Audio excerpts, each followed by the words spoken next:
बार एक भगत जी बोल रहे थे, विवेक का विषय में, साधन का विषय में बोल रहे थे। विवेक से सत्य सत्य का विभाजन होता है और सत्य से सत्य चाहने वाला असत्य का त्याग करता है और सत्य का संग यानी सत्य की तरफ घूमता है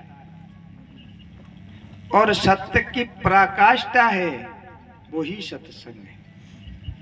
सत्य की पराकाष्ठा, जो हम सत्य की प्राप्ति कर सके वो अमर है, मृत्यु नहीं होती उसकी। सत्य का संग करना पड़ता है और संग करने से कार्य पूर्ण नहीं होता। कोई कार्य बाकी रह जाए तो उसको करना पड़ता है और करना शब्द जब तक उनका लगा रहता है जब तक वो परिपाक नहीं होता। और परिपाक जब होता है जब वो अमृत की प्राप्ति कर लेता है। तो संता साधु, साधु किसको कहते हैं? साधना परिपाक होते उनको साधु कहते हैं। ज्ञान के साधन बता रहे थे बार पहले भगत जी, आपको याद होगा। 8 प्रकार का ज्ञान का साधन है। 8 प्रकार के बेरिंग साधन है, 8 प्रकार के आंतरिक साधन है। तो 8 प्रकार के जो आंतरिक साधन है वो नजदीक का साधन है और बेरिंग साधन है वो दूसरा जो है यज्ञ जप तप नेम ये करने का साधन है। तो संत मान पुरुष कह रहे भाई इनको, इनसे आप स्वर्ग की प्राप्ति कर सकते हो,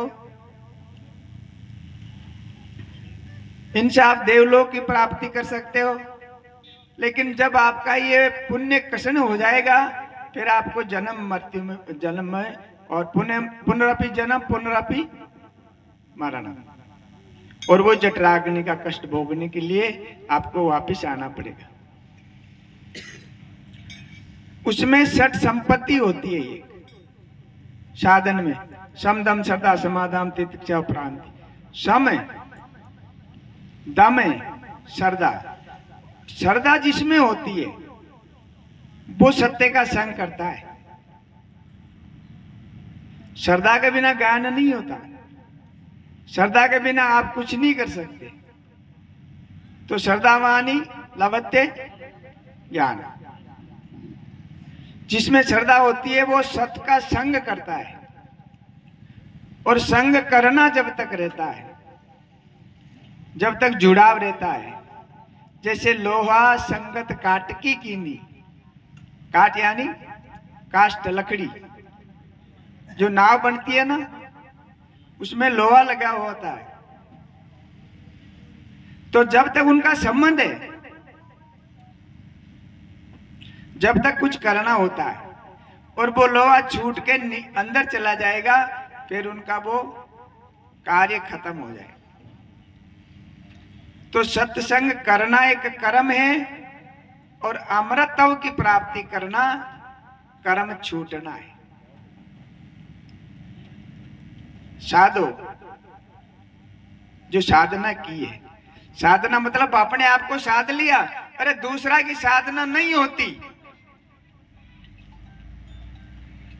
अपने आप को साधना पड़ता है। उसी का नाम साधु है, उन्हीं को साधन साधु कहते हैं। ये साधना नहीं है क्रियाक्रम करना, ये साधना नहीं है। क्या कर रहे हो? मैं तो साधना कर रहा हूं, ये साधना नहीं है। ये साधना नहीं है, ये तो आपका जो वासना भाव है उनको आप सींच रहे हो, बड़ा कर रहे हो। मेरे को कोई कहे संत, मेरे को ऊंचा आसन पर बैठाए, मेरे को प्रणाम करे और मैं सब में विद्वान बाजूं और मेरी विद्वता को प्रणाम करे। अरे ये कोई साधना है क्या? है? आ बच्चा, हाँ क्या हो गया? ले समय ले जा, तू तेरा काम सफल हो जाएगा। है। ये साधना नहीं होती, ये असाध्य होता है। और ये ऐसा जीव को भ्रम में डाल देता है जो वो कभी ऊपर नहीं आता। अगर अपने आप को साधना चाहते हो तो अपने में विकार है। जैसे माईबान जो है वो अनाज लेती है ना, पीसने का अनाज, गेहूं जो भी होता है कण, है ना, पहले उसको देखती है भाई उसमें कोई विकार तो नहीं है, कंकर तो नहीं है, देखती है कि नहीं अच्छी तरह।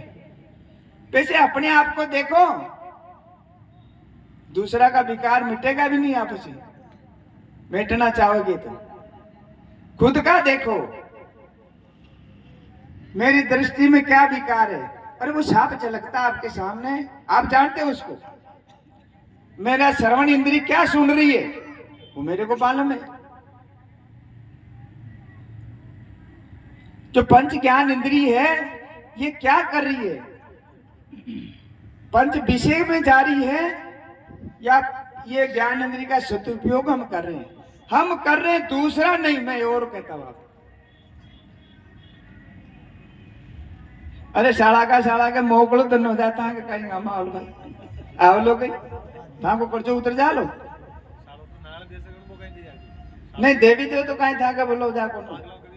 हाँ, तो ये संत महान पुरुष है, इनके सामने एक बात मैं और कहता हूं। रोगी होता है ना, रोगी जो डॉक्टर कन जाके प्रार्थना करता है ना, करता है कि नहीं? क्या कहता है उनसे? आपकी पीड़ा सुनाता है। अरे आप लोग भी ये वेद बेटे इनको पीड़ा सुनाओ, ऐसे करने से काम नहीं बनेगा। आपका दर्द है, आपकी व्याधाएं हैं, आप क्या चाहते हो? इन संतों के सामने खड़ा होके, जैसे राजा जनक ने अष्टावक्र जी के सामने होके प्रार्थना की थी, हे प्रभु कुछ नहीं चाहिए मेरे को, ज्ञान कैसे होगा, ये मोह कैसे छूटेगा, और मैं उस परम गति को प्राप्त कैसे होऊंगा? मांगा कभी आपने? अरे कोई माई को लाल मांगी हो गई भाई, छोरा छोरी न चाहूं, लुगाई न चाहूं, जमी जायदाद धन दौलत नहीं चाहूं, कहीं चाहूं, मैं मेरा भला चाहता हूं। मांगिया कोई? मन तो है 60 साल की जिंदगी बेकार की, कोई भी माई को लालो बोले मन क्यों महाराज काय न चाहिए, मारो बोलो चाहिए काय गला महाराज। हाँ, मारे और मंजू का लड़ाई होगी जो पीर की। अरे महाराज कहे तारो नौकर लाग रहे है, तारो रिश्तो कराबा हम चाहे कोई गारंटर से, ये मांगते हैं। अरे दुखी मांगते हैं, दुख को छोड़ने के लिए दुख और मांगते हैं, ये हमारा स्वभाव है। और ये महान पुरुष है, हमारा दुख है मिटाने के लिए आते हैं। जैसे भगवान श्री कृष्ण से मिलने के लिए सुदामा गए, जो ही द्वारकापुरी के नजदीक गए, संध्या कालीन टाइम हो गया, नदी आ गई, केवट था वो आपकी नाव को छोड़ के और उनके घर चले गया। अब सुदामा बैठा बैठा हरे कृष्णा, मैं इस नदी को कैसे पार करूं, या तो केवट ही नहीं है, तो वो टेर सुनता, शायद सुनता कि नहीं, कोई रूप में टेर सुन के आता ना, तो उनकी वो करुणा सुनी सुदामा की भगवान श्री कृष्ण, और केवट का रूप बना के और नैया लेके आगे किनारे आके बोले, आप कौन हो? शायद ब्राह्मण लगते हो, आप यूं क्या क्यों बैठे हो, आपको पार जाना है? सुदामा कह रहे, हाँ हरे कृष्णा। अरे भाई मैं पहले नहीं था तू? बोला मैं आ गया, यहीं था, आपको पता नहीं। तो क्या चाहते हो? बोला मैं ये नदी पार करना चाहता हूं। हाँ तो बैठिए आप कश्ती में, मैं पार कर देता हूं। सुदामा उठा, आपका वो तामुल लाए थे भगवान के लिए, उनको सही तरीके से संजोया और जाने लगा। एक दो कदम गए, एक दो कदम जाते ही सुदामा को याद आ गया, वो करे भैया मेरे पास में पैसे नहीं है, क्या करें, मेरे पास में पैसे नहीं। भगवान श्री कृष्ण कह रहे पैसे तो देने पड़ेंगे ना, मेरे बच्चे कहाँ से पढ़ेंगे। फिर सुदामा का भी यार नहीं पार पड़े, मेरे पास में पैसा है ही नहीं, मैं तो भगवान को कृष्णा करेगा। वो यूं करके वापिस बैठने लगे। भगवान कृष्ण कह रहे अपना कार्य अधूरा रह जाएगा। वो करे कोई बात नहीं, चल ब्राह्मण है ना तू, बैठ जा। तो सुदामा सोचे भाई अब पैसे नहीं लेंगे। जो ही कश्ती में पैर रखे और नैया को वो कश्ती को मझधार में ले गए, और भगवान करे पैसे तो देने पड़ेंगे।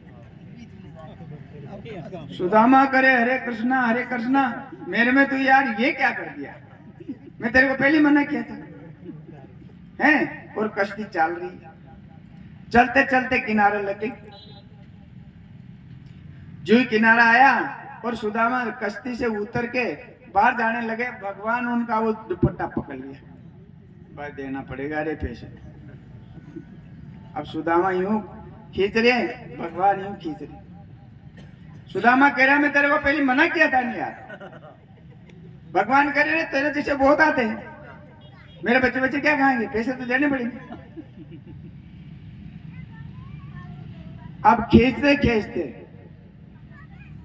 सुदामा हताश होकर भगवान से कह रहे हैं अरे मेरा बाप, मेरे पास में कुछ नहीं है, मेरे पास में मेरी दरिद्रता है, मेरी नादारी है, मेरे पास में पैसे है नहीं। तो भगवान कह रहे यही लेने के लिए आए। क्या लेने के लिए आया हूं? अरे तेरी दरिद्रता लेने के लिए आया हूं। तो ये संत हमारी कुकर्म लेने के लिए आते, हमारा विकार लेने के लिए आते, और हम ऐसे अभागे हैं। अरे हम चौका धारण नहीं करते हैं, और वो सवान की पूंछ होती है ना वैसी रहती। कथा है सत्संग सुनो हैं, 12 साल तक बोखली में गाल दो, 12 साल पर निकालो, यूं का यूं रहेगा। अगर ऐसे रहेंगे तो हमारा कभी भला नहीं होगा। अगर भला चाहते हो तो आपके विकारों को चुन चुन के फेंक दो। अरे दूसरा की जरूरत नहीं है। मेरे को पता आप में क्या विकार है, आपको पता मेरे में क्या विकार है, कौन जानेगा, खुद जान रहे हो। और उनको छेड़ छांट के फेंक दो। अगर नहीं फेंकोगे तो ये जीवन गधा घोड़ा जैसे बीत जाएगा, फिर कुछ नहीं कर सकते। और फिर कितने दिन से मिलेगा, 43,20,000 वर्ष से फिर मानव जन्म का मौका आएगा। तो भाई अपना भला करना चाहते हो, यही जगह है, यही अमृत है, यही मोक्ष है। मोक्ष क्या भ्रांति है, हैं? साहब कबीर कह रहे हैं अरे किससे छूटना चाहता है, किसी से छूटना चाहता है? बोले मैं ये बंधन से छूटना चाहता हूं। तो बंधन है ही नहीं तेरे, हैं? काहे में बंधा है? अरे तू तेरा भाव में या स्वभाव में या मन में बंधा है। क्या करे, तू तेरे की जेवड़ी, तू तेरे की जेवड़ी गले ही बंधे संसार। दास कबीर ते नहीं बंधे जाके नाम आधार। इसलिए कह रहे हैं सत्संग ही अमर जड़ी है। संगत करोगे, संगत से फल लगता है। संगत का फल कुसंग का फल कुकर्म होता है या, और सुसंग का फल अच्छा होता है, मीठा होता है, हैं? अरे एक अमृत भी होता है। सत्संग वो बूंद है जिसके एक बूंद धारण करने से देवता बन जाता है, भगवान बन जाता, साक्षात का भगवान। अभी साहब कह रहे थे, मैं सुन रहा था, कहाँ है भगवान, कहाँ है स्वर्ग लोग हैं? अरे कड़े बने जे कॉलोनिया प्लेट बन आ जाएगी, देखे जाएगी कड़े। यही स्वर्ग है और यही नरक है, यही बैकुंठ है और यही मोक्ष है। अगर आप चाहते हो तो दूर नहीं है, तो धारणा धारो, धार के करो। कैसे चपको सत्संग के, जैसे काष्ठ के लोहा चपक गया।